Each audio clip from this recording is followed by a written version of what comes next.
ในเวลานี้พร้อมแล้วที่จะประกาศผลการออกเลขรางวัลให้บรรดาทานในเขาทราบ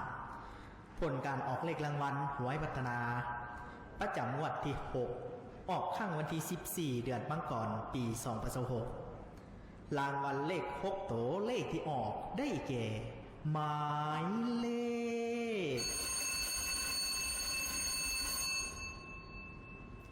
558 เลข5ตัวได้แก่หมายเลข58060เลข4ตัวได้แก่หมายเลข8060เลข3ตัวได้แก่หมายเลข060เลข2ตัวได้แก่หมายเลข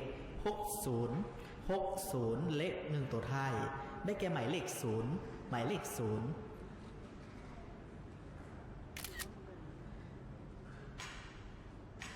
ผลการออกเลขรางวัล